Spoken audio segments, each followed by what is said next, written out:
எரேமியா 23ஆம் அதிகாரம் 3வது வசனத்தை நாம் வாசிக்க கேட்போம்.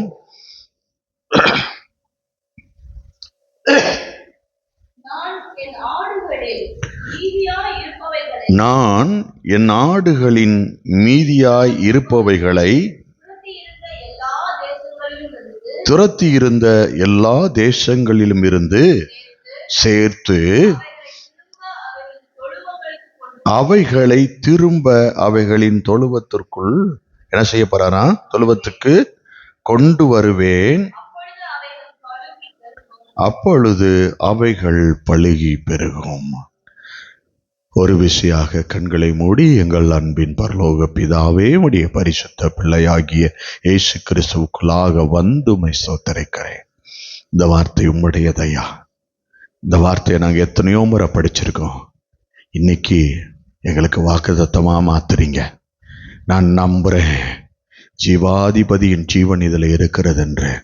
ஆண்டவரே, இந்த வார்த்தை எப்படி எங்க பாவத்தை நீக்குதோ, இந்த வார்த்தை எப்படி எங்களுக்குள்ள ஜீவனா மாறுதோ, இந்த வார்த்தை எங்களுக்கு எப்படி உயிர்ப்பிக்கிற வார்த்தையா மாறுதோ, ஆண்டவரே இன்றைக்கு நாங்க இதை நம்புறோம். எங்க வாழ்க்கையில இந்த மாதம் முழுவதும் அற்புத வார்த்தையா மாறப்போகுதுன்னு எங்க வாழ்க்கையை ஆசீர்வதித்து தாரோம். இந்த வார்த்தையை ஜீவன்களா மாற்றி தாரோம். இதுல இருக்கிற ஜீவன் எங்க ஆத்துமாவை ஊடுருவி பாயட்டும். இயேசுவின் மூலம் பிதாவே, ஆமேன், ஆமேன். அல்லேலூயா, அல்லேலூயா. இயேசு நல்லவர். அல்லேலூயா. இந்த மாதம் நமக்கு ஆண்டவர் ஒரு பெருக்கத்தின் மாதமாய் கொடுக்கிறார். அல்லேலூயா.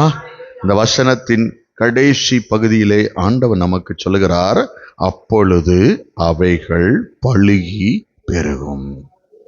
அல்லேலூயா, அல்லேலூயா. எது பெருகுமா? எது பலுகி பெருகுமா? அந்த வசனத்திலேயே இருக்கு, என் ஆடுகள். வெளியில உள்ளவங்களுக்கு கொடுக்கல, என் ஆடு பலுகி பெருகும். அல்லேலூயா. இந்த மாதத்திலே ஆண்டவர் உங்களை பார்த்து சொல்லுகிறார், என் ஆடுகள் பலுகி பெருகும். அல்லேலூயா, அல்லேலூயா. இந்த மாதத்திலே ஆண்டவர் ஒரு விருத்தி உண்டாக்கும்படி திட்டத்தை வகுத்து வைத்திருக்கிறார். இன்றைக்கு நீங்க நம்பக்கூடிய தேவன் இந்த வார்த்தையிலே ஒரு மகத்தான ஒரு ஆசீர்வாதத்தை வைத்திருக்கிறார். நிச்சயமாய் அந்த ஆசீர்வாதம் உங்கள் வாழ்க்கை ஒரு பெரிய மாற்றத்திற்குள்ளாய் கொண்டு வரப்போகிறது.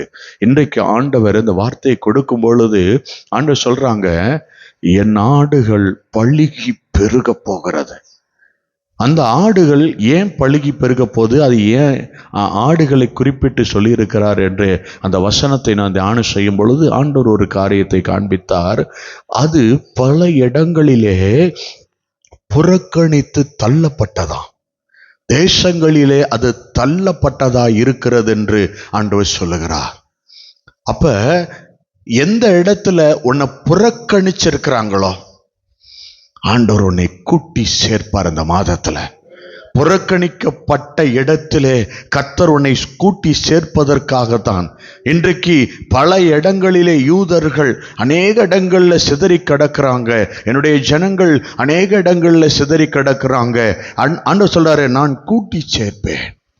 என் பிள்ளைங்க பல இடங்கள்ல இருக்கிறாங்க, என் குடும்பத்தார் பல இடங்கள்ல இருக்கிறாங்க, அவங்கெல்லாம் ரட்சிக்க காரியங்கள் இல்லையே, தூரத்தில் இருக்கிறாங்களே நீங்க நினைக்கலாம். ஆண்டவர் சொல்றாங்க, இந்த நாள்ல நான் கட்டாயம் கூட்டி சேர்ப்பேன். என் ஆடுகள் பலுகி பெருகும். அல்லேலூயா, பலுகி பெருகும். யோவான்ல ஆண்டவர் சொல்லும் பொழுது 10ஆம் அதிகாரத்தை சொல்லும் போது ஆடை குறித்து அநேக காரியங்களை சொல்லி கொண்டு வருவாங்க. அதுல ஒரு வார்த்தையில, என் ஆடுகள் என் சத்தத்துக்கு செவி கொடுக்கும், என் ஆடுகள் எனக்கு பின்னாக வரும். என் ஆடுதான் எனக்கு பின்னாடி வரும். என்னுடைய ஆடு, என் ஆடுதான் என்னை பின்பற்றி வரும். என் ஆடுக்கு என் சத்தம் புரியும். அல்லேலூயா. நான் அப்ப எல்லாரும் இயேசு பேசுறாங்க, இயேசு பேசுறாங்கன்னு சொல்லுவாங்க. இந்த சத்தத்தை கேட்கலையான்னு சொல்லுவாங்க. ஆண்டு சொல்றாங்க, என் ஆடுக்கு என் சத்தம் புரியும்.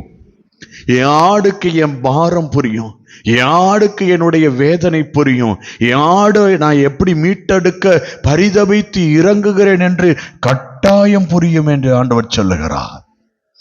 ஆண்டவர் வனாந்திரத்திலே 3 நாள் பிரசங்கம் பண்ணி கொண்டிருப்பாங்க. அவர் பிரசங்கம் பண்ணி கொண்டிருக்கும் பொழுது திரளான ஜனங்கள் கர்த்தருடைய வார்த்தைகளை கேட்டுக்கொண்டு அமர்ந்திருப்பாங்க. சீஷர்கள் 3 நாள் ஆகி இவர்கள் உணவு காரியங்களை குறித்து ஒரு ஆண்டவரிடத்திலே அவர்களும் ஆண்டவரும் பேச ஆரம்பிப்பார்கள். அவங்க சாப்பிடாம இருக்கிறாங்க, தெய்வ வார்த்தைகளை 3 நாட்கள் கேட்டுக்கொண்டிருக்கிறாங்கன்னு. அப்போ ஒரு காரியம் அங்கே நடக்கும். அங்கே ஆண்டவர் சொல்லுவாங்க, நீங்க அவங்களுக்கு உணவு கொடுங்க. ஏன்னா ஆடுகளை குறித்து பரிதவிப்பு அவருக்கு உண்டு. ஆடுகள் அவருக்காக காத்திருந்தா அவர்கள் ஒரு ஆகாரத்தை குறித்து கவலைப்பட தேவையில்லை. அவர்களுக்கு உண்டானதை கர்த்தர் ஆயத்தம் பண்ணி வைத்திருப்பார். அல்லேலூயா. அந்த இடத்துல ஒரு சிறு பையன் 5 அப்ப 2 மீனை கொண்டு வந்து கொடுக்கும் பொழுது அது 5000 பேருக்கு அதை திட்டத்தை வகுத்து வைத்தவர் போஷிக்கிற ஆசீர்வாதத்தை கொண்டு வந்திருக்கிறார். பாருங்க, 5 அப்பம் நான் இன்னைக்கு 500 ரூபாய் விதைக்கிறேன், அது இருந்த 1000 காரியத்துக்கு செலவுக்கு உண்டாகும் அப்படின்னா கர்த்தர் சொல்றாங்க, அந்த 5 5000 பேரை சந்திக்க போகிறது. என்ன நடக்கும்? சரி, நம்ம அப்பாவை குறித்து பார்த்தா அந்த பையனை சும்மாவும் அனுப்பியிருப்பாரு, விதைச்சவனை சும்மா அனுப்ப மாட்டாரே. விதைக்கிறவனுக்கு விதையை ஆண்டவர் அள்ளி கொடுக்கிறவர். அவன் அறுவடையை அவன் வாழ்க்கையிலே காண பண்ணுகிற அந்த நல்ல தகப்பன் அவனுக்கு மிகுதியாய் கொடுத்திருப்பார். வேதம் சொல்லுகிறது, மீதம் 12 கூடை நிறைய எடுத்தார்களாம். பெருக்கத்தை தான் கொடுப்பாரு. என்ன நடக்கும்? அந்த இடத்துல பழுகி பெருகி அநேகர் போஷிக்கத்தக்கதாக. இன்னைக்கு நான் கொஞ்சம் பேரை போஷிச்சேன், பயப்படாத, 5 கொண்டு வந்து கொடுத்துட்டேல, 5000 பேரை போஷிக்கிற ஆசீர்வாதத்தை உன் வீட்டிலே கர்த்தர் கட்டளையிட போகிறார் ஆண்டவர். அதனாலதான் இன்னைக்கு சொல்றாங்க, ஒரு பெருக்கத்தை நீ காண்பாய் என்று சொல்லி.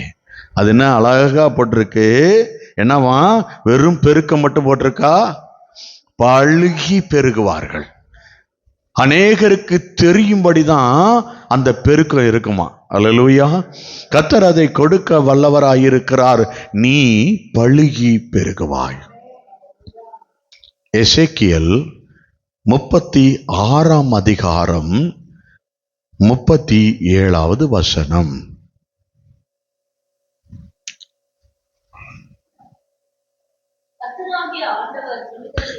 கர்த்தராகிய ஆண்டவர் சொல்லுகிறது என்னவென்றால், இஸ்ரவேல் வம்சத்தாருக்காக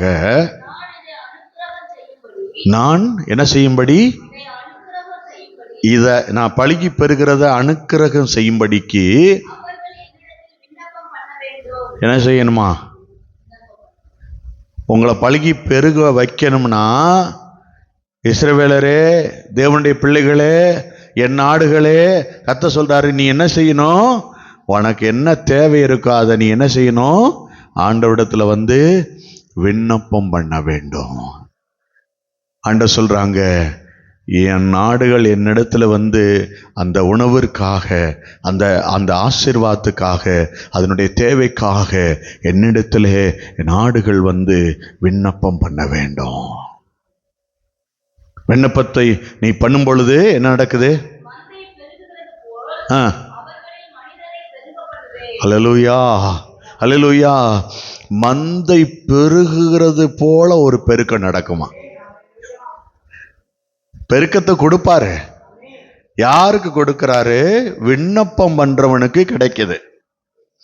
விண்ணப்பம் பண்ணும் பொழுதுதான் எலியா கட்டைகளை அடுக்கி வச்சு அக்கினி வரணும்னு அவன் ஜெபிக்கும் பொழுது அந்த அந்த அந்த சூரியன் அஸ்தமிக்கிற நேரத்துல வந்து மாலையில அந்திப்பழி செலுத்துற நேரம் வரும் பொழுது கரெக்டா ஆண்டவர்கிட்ட விண்ணப்பம் பண்றான்.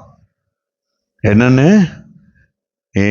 ஆபிரகாமின் தேவனும் ஈசாக்கின் தேவனும் யாக்கோபின் தேவனாகிய சேனைகளின் கர்த்தாவே, இவைகள் உம்முடைய வார்த்தையின்படி செய்தேன் என்று இன்றைக்கு விளங்க பண்ணும் அப்படின்னு சொல்றதுக்குள்ள வானத்திலிருந்து அக்கினி இறங்கிற்று. அல்லேலூயா.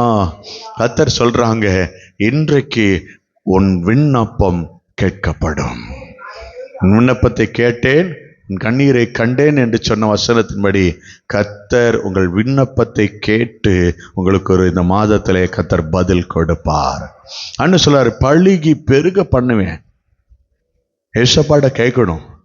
ஏசப்பாட்ட கேட்கும் பொழுதுதான் அந்த பெருக்கத்தை நாம் பார்க்க முடியும். அநேக காரியங்கள் பாருங்க, கிறிஸ்தவர்கள் எல்லாரும் சொல்லுவாங்க ஆவிக்குரிய ஜீவியத்தில் அவங்க பெருகணும், ஆவிக்குரிய ஜீவியத்தை கேட்கணும், அவங்க வாழ்க்கையில் நடக்கணும். உண்மைதான். ஆனாலும் அவங்க ஒவ்வொரு வாழ்க்கையிலையும் சாட்சி இல்லாமல் மற்றவர்களிடத்துல போய் நிற்கக்கூடாது. அவங்க வாழ்க்கையில ஒரு பெருக்கத்தை கர்த்தர் கொண்டு வர்றேன்னு இந்த மாதத்துல சொல்றாரு. ஏன்னா அவங்க வருகிற அந்த நம்முடைய கிறிஸ்துமஸ் கொண்டாட்ட நாட்கள்ல அவங்க மற்றவங்க இடத்துல போய் நிற்கக்கூடாது. நான் அந்த பெருக்கத்தை இந்த மாதம் கொடுப்பேன். அவங்க பழுகி பெருகி அடுத்த மாதத்தின் தேவைகள் அத்தனையும் அவங்களுக்கு சந்திக்கப்படும். ஆண்டவர் எவ்வளவு பிளான் பண்ணி திட்டமாய் ஆண்டவர் ஆசீர்வாதத்தை கொடுக்கிறார். என் ஜனம் எல்லா இடத்துலையும் போய் இப்போ ஒரு கிறிஸ்தவங்களா இருக்கிறாங்க, அவங்க தேவைக்காக மற்றவங்கிட்ட போய் நிற்கும் பொழுது என்ன நடக்கும்? அவன் சத்துரு என்ன நினைப்பான்? எப்படி உன் பிள்ளை என்கிட்ட கேட்க வந்துட்டானா, என் ஆள்கிட்ட கேட்கிறானா அப்படி சொல்லுவான்ல. கர்த்தரிடத்துல விண்ணப்பம் பண்ணும் பொழுது பழுகி பெருகுவாய். இனி கர்த்தரிடத்துல நாம விண்ணப்பம் பண்ணும் பொழுது ஆண்டவர் சொல்லிட்டாங்க, மந்தைகள் பெருகுகிறது போல என்ன செய்வேன், மனிதனை நான் உங்களை என்ன செய்ய போறேன், பெருக பண்ண போறேன். பெருக்கத்தை கர்த்தர் கொடுக்க போகிறார். ஏன்னா இந்த மாதத்துல கர்த்தர் அதை இன்றைக்கு பெருக பண்ணுவதற்கு ஒரு காரியத்தை முன்வைத்திருக்கிற காரியத்தை பார்த்தீங்கன்னா, யோவான் எழுதின சுவிசேஷம் 10ஆம் அதிகாரம் 11வது வசனத்துல நல்ல மேய்ப்பன் ஒரு காரியத்தை சொல்லுகிறார். அந்த வசனத்தை வாசிங்களேன். யோவான் 10:11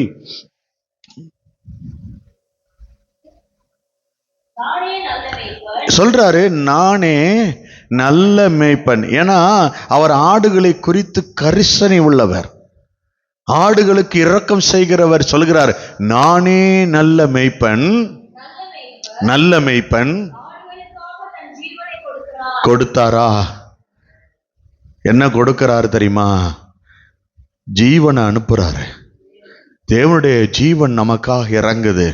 தேவனுடைய ஜீவன் கிரியை செய்ய போகுது. தேவனுடைய ஜீவன் நம்முடைய வாழ்க்கைக்குள்ள கடந்து வர போகுது. கர்த்தர் ஒரு பெரிய மாற்றத்தை உண்டாக்கும்படிக்கு அந்த ஜீவனை கொடுத்திருக்கிறார். எதுக்கு தெரியுமா? அவர் அந்த ஜீவனை இங்க நம்மகிட்ட கொடுத்துட்டு போயிருக்காரு. அந்த ஜீவன் என்ன செய்ய தெரியுமா? மரித்து போன எந்த காரியமானாலும் சரி அதை உயிர்ப்பிக்கிறதற்கு அவருடைய நாமத்தை நீங்க உச்சரிக்கும் போது அது ஜீவனுள்ளதாய் மாறி கிரியை செய்ய ஆரம்பிக்கும். அல்லேலூயா, அல்லேலூயா. கர்த்தர் இந்த காரியத்தை செய்ய வல்லவராக இருக்கிறார். இன்றைக்கு ஆண்டவர் சொல்லும்போது ஒரு காரியத்தை சொல்றாங்க. மத்தேயு 9ஆம் அதிகாரம் 36வது வசனத்திலே மேய்ப்பன் இல்லாத ஆடுகள் ஆண்டு சொல்றாங்க. இந்த ஆடுகள் சில ஆடுகளை இந்த மாதத்துல நான் சில காரியங்கள் செய்ய போறேன். என்ன செய்ய போறேன்? வாசிங்க அந்த வசனத்தை. 9:36 என்னன்னா, பெருக்க வந்த உடனே ஆண்டு சொல்றாரு, ஆடுகளை பெருக பண்ணுகிறது போல நான் என்ன செய்ய போறேன், மனிதரை பெருக பண்ணுவேன். அந்த திரளான ஜனங்களை அவர் கண்ட பொழுது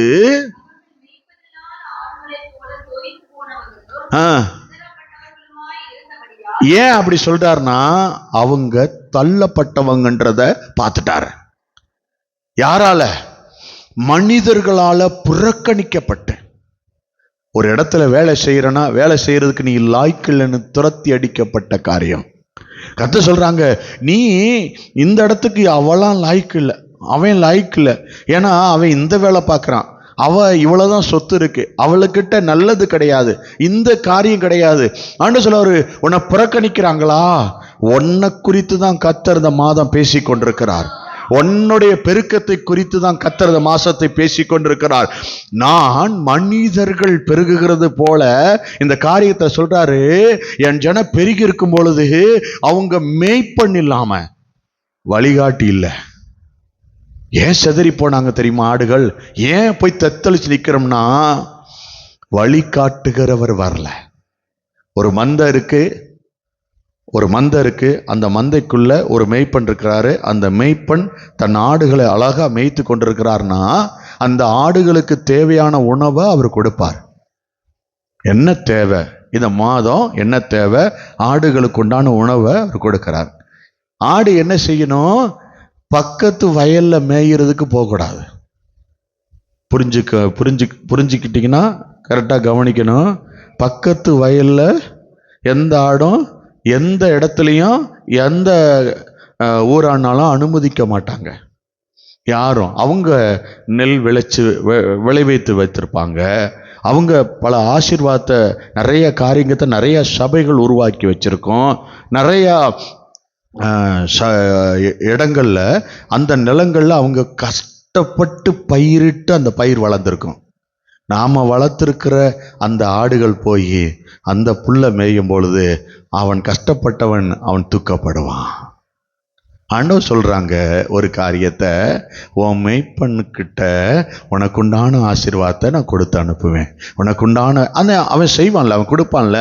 அப்படி அவன் அந்த அந்த அந்த எல்லையை விட்டு வெளியே போகும் பொழுது சாத்தான் கண்ணி வச்சிருந்தானா அந்த ஆடு என்ன செஞ்சுக்கும், சிக்கிக்கொள்ளும்.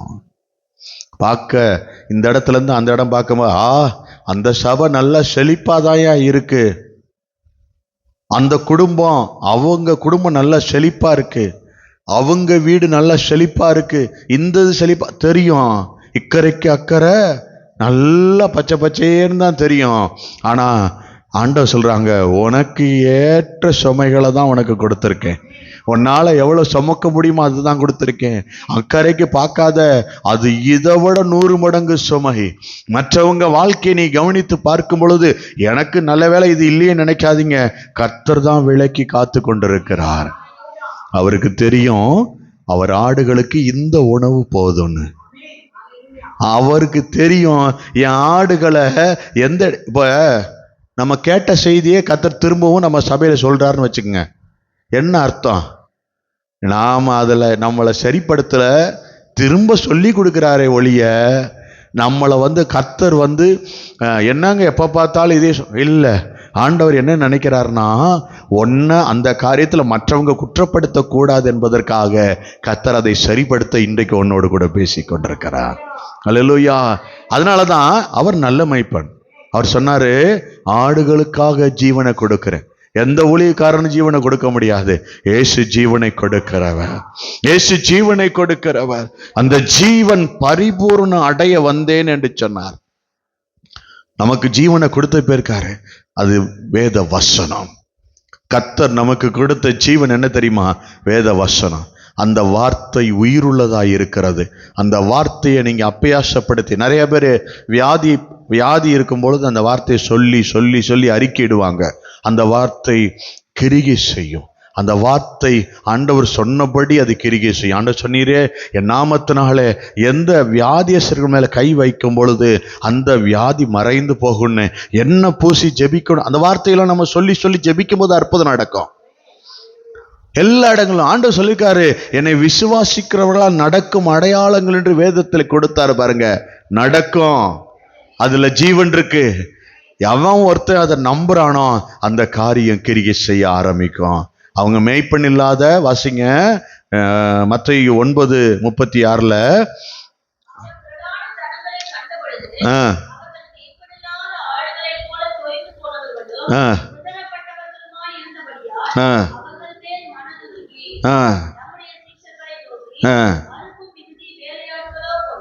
பாருங்க, அவரை மாதிரி பரிதவிக்கிறவங்க யாரும் கிடையாது.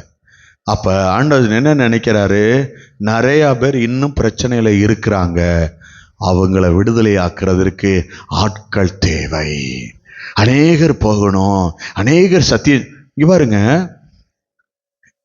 இயேசு கிறிஸ்துவனுடைய அந்த சுவிசேஷம் என்பது நம்ம என்னங்க சொல்றது, நிறைய பேருக்கு ஒரு கேள்வி இருக்கும், நான் என்ன சொன்னா அது நடக்கும், என்ன சொன்னா இயேசுனுடைய பிறப்பு எதற்குன்னு நீங்க அறிஞ்சுக்குங்க, அதை சொல்லுங்க.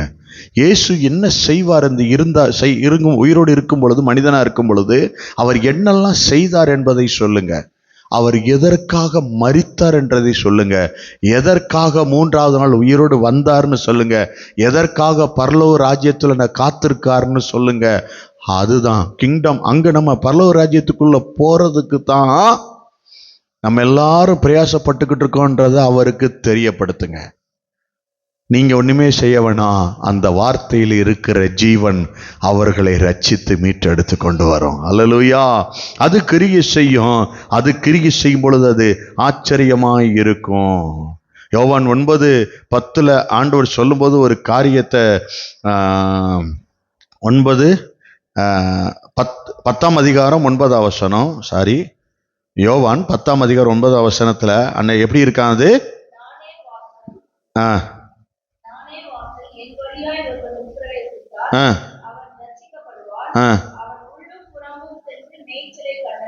எப்படி?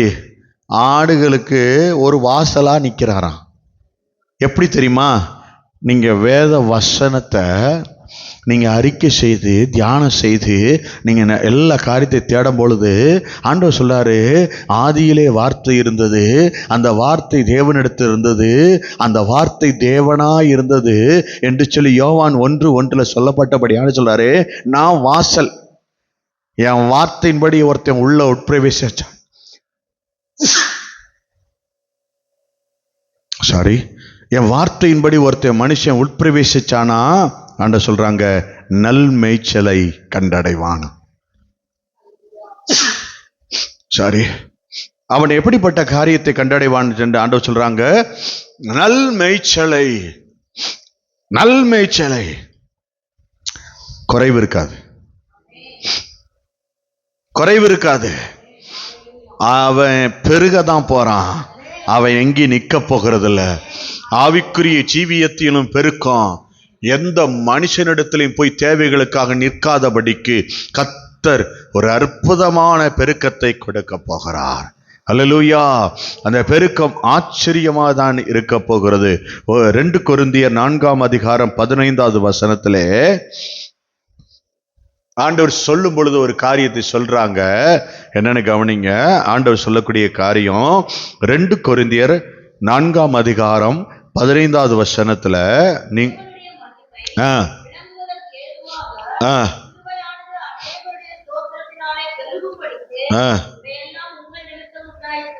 எதுக்கு என்ன காரியன்றதை நல்லா கவனிங்க. நீங்க ஸ்தோத்திரம் செய்ய வேண்டியதை தேவன் விரும்புகிறார். ஒரு காரியத்தை இவைகள் எல்லாம் எப்படி உண்டாகுமா? எப்படி அவர் இரக்கத்தை கொண்டு வருவாராம்? எப்படி உன் வாழ்க்கைக்குள்ள அவர் கிரியை செய்வாராம்? எப்படி இதை நடப்பிப்பாராம்? நீ ஸ்தோத்திரம் பண்ணும் பொழுதுதான் இது நடைமுறைக்கு வருகிறது. அல்லேலூயா. அநேக பலிகளை செலுத்தணும். ஸ்தோத்திர பலிகளை சொல்லி சொல்லி சொல்லி கிடைக்கும் போதெல்லாம் எது நடந்தாலும் ஸ்தோத்திரம், கொடுத்தாலும் ஸ்தோத்திரம், சாப்பிடும்போது ஸ்தோத்திரம், எனக்கு தூங்க பன்னீரே ஸ்தோத்திரம், ஒரு படுக்க போகும்போது ஸ்தோத்திரம், நடந்து போக பன்னீரே ஸ்தோத்திரம், கடையில் சாப்பிடும்போது ஸ்தோத்திரம், ஒரு டீ கொடுத்தா ஸ்தோத்திரம். எல்லாத்துக்கும் ஸ்தோத்திரம் பண்ணுங்களேன். கர்த்தர் அதுல மகிமைப்படுவா. இன்னும் அந்த வசனத்துல அழகா சொல்றாரு. அந்த வசனத்தை திரும்ப ஒரு முறை 2 கொரிந்தியர் 4ஆம் அதிகாரம் 15ஆம் வசனத்துல சொல்றாங்க, தேவனுடைய மகிமையை நீ பார்க்கணும்னா, அது விளங்கணும்னா, வெளியே வரணும்னா, உன் மேல இரக்கம் வர்றதுக்கு ஆண்டவர் சொல்றாரு, அநேகருடைய ஸ்தோத்திரத்தினால பெருக்கம். ஸ்தோத்திரத்தினாலதான் பெருக்கம். வசனம் சொல்லுது, புரிஞ்சுக்கிட்டீங்களா? உங்க ஸ்தோத்திரத்தினாலதான் உங்க பெருக்கம் ஆரம்பிக்குது. கர்த்தர் அந்த ஆரம்பத்தை வைக்கிறாரு. உன்னுடைய ஸ்தோத்திரத்தினால 2 கொரிந்தியர் 8:7 கர்த்தர் சொல்றாங்க, அந்த ஸ்தோத்திரத்தினாலதான் அது பெருக ஆரம்பிக்கும். 2 கொரிந்தியர் 8ஆம் அதிகாரம் 7வது வசனத்துல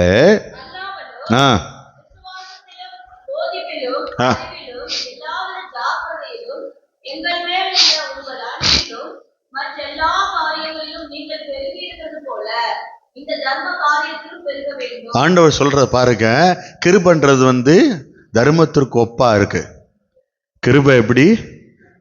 அதாவது அது தேவன் இலவசமா அந்த கிருபையை எப்படின்னா, தகுதி இல்லாத ஒரு மனிதனுக்கு ஒரு பெஸ்டா, நான் இந்த உலகம் புறக்கணிச்சவனை நான் வந்து தேர்ந்தெடுத்து அவனை உயர்த்த போறேன்.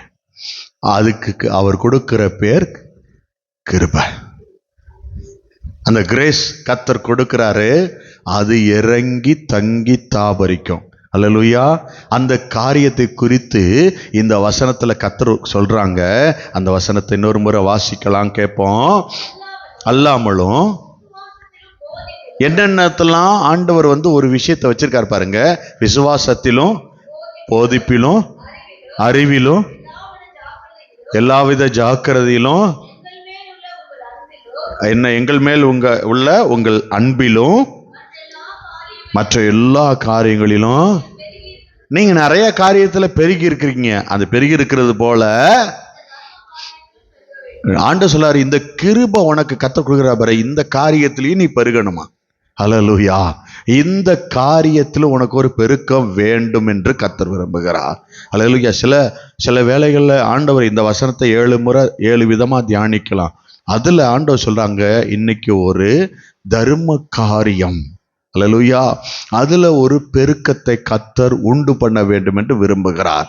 ஆண்டவர் சொல்லிட்டாரு, ஸ்தோத்திரம் பண்ணு, எல்லாத்துக்கும் ஸ்தோத்திரம் பண்ணு, சோத்திரம் சோத்திரம் சோத்திரம் சோத்திரம் சோத்திரம்னு நீ சொல்ல சொல்ல சொல்ல சொல்ல.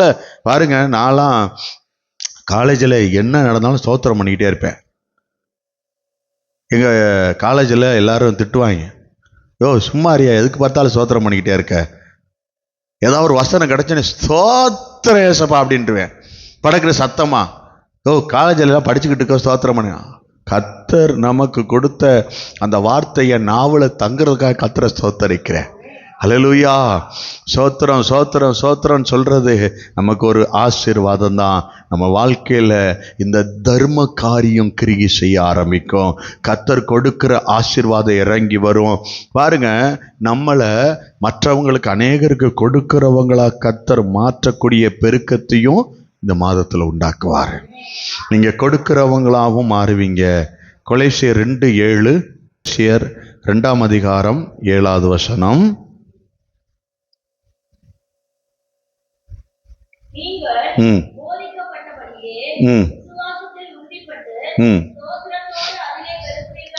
என்னவா பெருக்கம் எப்படி வந்து பெருகிட்டு இருக்கணும்? சோத்திரத்தோட சேர்ந்தே பெருகணும். அப்ப என் வாயில என் வார்த்தையில நான் நிறைய ஸ்தோத்திரம் பண்ணிட்டேன்னா என்ன நினைக்கணும்? நிறைய பெருக போறோம்னு அர்த்தம். சிறுக விதைக்கிறவன் சிறுக இருப்பான். நிறைய ஸ்தோத்திரம் பண்ணா நிறைய அறுவடை. அல்லேலூயா. கர்த்தர் உங்க மேல நிறைய இறக்க வைக்கணும்னா நீங்க நிறைய ஸ்தோத்திரம் பண்ணணும். கர்த்தர் உங்க கூடயே நிறைய நேரம் இருக்கணும்னா நீங்க நிறைய ஸ்தோத்திரம் பண்ணணும். ஒரு ஊழியக்காரர், தேவ மனிதன், வேர்ல்டு லெவல்ல ஒரு பெரிய ஃபேமஸ் ஆனவர். அவருடைய சரித்திரத்தில் நான் ஒரு காரியம் பார்த்தேன், அவருடைய எழுத்துக்களில்.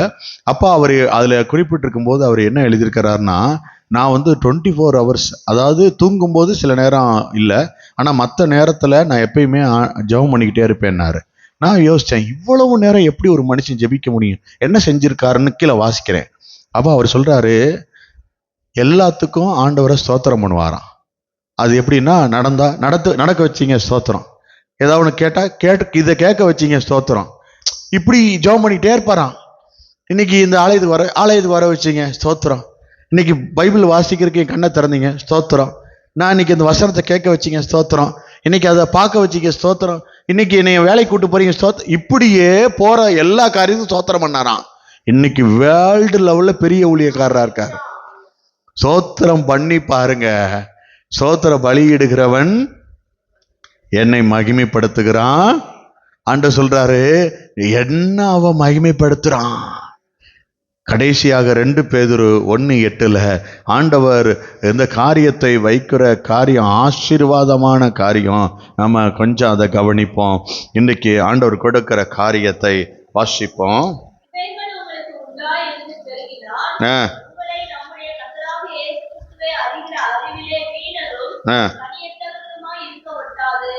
இது விடாது உங்களை. நல்ல ஒரு முறை நிறுத்தி நிதானமா வாசிங்க அந்த வசனத்தை. இவைகள் உங்களுக்கு, நீங்க இதெல்லாம் வந்து ஆண்டவர் கொடுத்து நீங்க ஸ்தோத்திரம் பண்ணி பெருகுனீங்கன்னா, உங்களை நம்முடைய கர்த்தராகிய இயேசு கிறிஸ்துவை அறிகிற அறிவிலே வீணரும், இந்த கனியற்றவர்கள் வீணர்கள் இருக்கிறாங்க பாருங்க, அதுல போய் உங்களை சேர்க்காதான் அந்த காரியம்.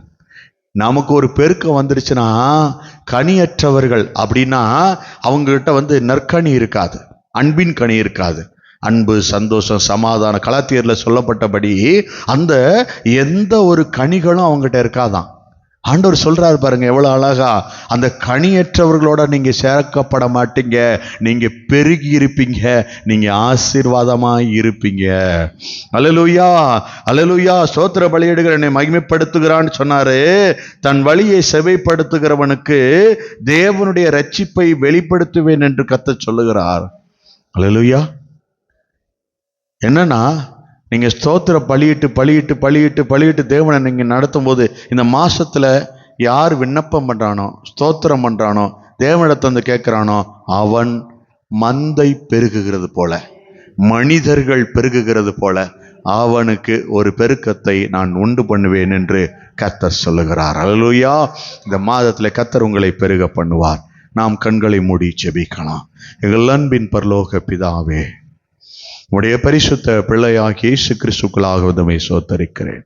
இந்த வார்த்தை உம்முடையதையா, இந்த வார்த்தையை ஆசீர்வதித்து தாரும். இந்த வார்த்தையை ஆண்டவரே பிள்ளைகள் வாழ்க்கையில் எழுதும். இதை கேட்கிறவர்கள் ஆசீர்வாதம் பெற்றுக்கொள்ள உதவி செய்யும். உடைய பெரிதான கிருபை இவர்கள் வாழ்க்கையில பெருகி இருக்கட்டும். பெரிய மாற்றங்களை கர்த்தர் கொடுத்து சாட்சியாய் நிறுத்தும்படிக்கு ஒப்பு கொடுக்கிறேன். உம்முடைய வல்லமையில கரம் இவர்களோடு கூட இருந்து பெரிய ஆசீர்வாதத்தை கட்டளையிடட்டும். அப்பா, உடைய ராஜ்யம் இவர்கள் வாழ்க்கையிலே ஜீவன் உள்ளதாய் இறங்கி கிரியை செய்ய போகிறதை வருகிறதை காண கர்த்தர் கிருபை செய்யும். இன்றைக்கு ஒரு பெருக்கத்தை கொடுத்திருக்கிறீர். இந்த செய்தியை கேட்டு இந்த வார்த்தைகளாய் அமர்ந்திருக்கிற ஒவ்வொருடைய வாழ்க்கையும் ஆண்டவரே ஜீவனுள்ளதாய் ஆண்டவரே மாறட்டும். ஸ்தோத்திரம் சொல்றவங்களுடைய வாழ்க்கை ஆண்டவரே பெருக்க உண்டாகும் பொழுது கனியற்றவர்களோடு கூட இல்லை, இவர்கள் பெருக்கம் சாட்சி உள்ளவர்களாய் இருக்கும் என்று சொல்லக்கூடியவர்களாய் இவர்களை மாற்றி தாரும். உடைய வசனம் இவர்களுக்குள்ளே இறங்கியிருக்கு என்பதை விசுவாசிக்கிறேன். உடைய கிரியை ஆரம்பிக்கட்டும். இயேசுவின் மூல பிதாவே, ஆமேன், ஆமேன், ஆமேன்.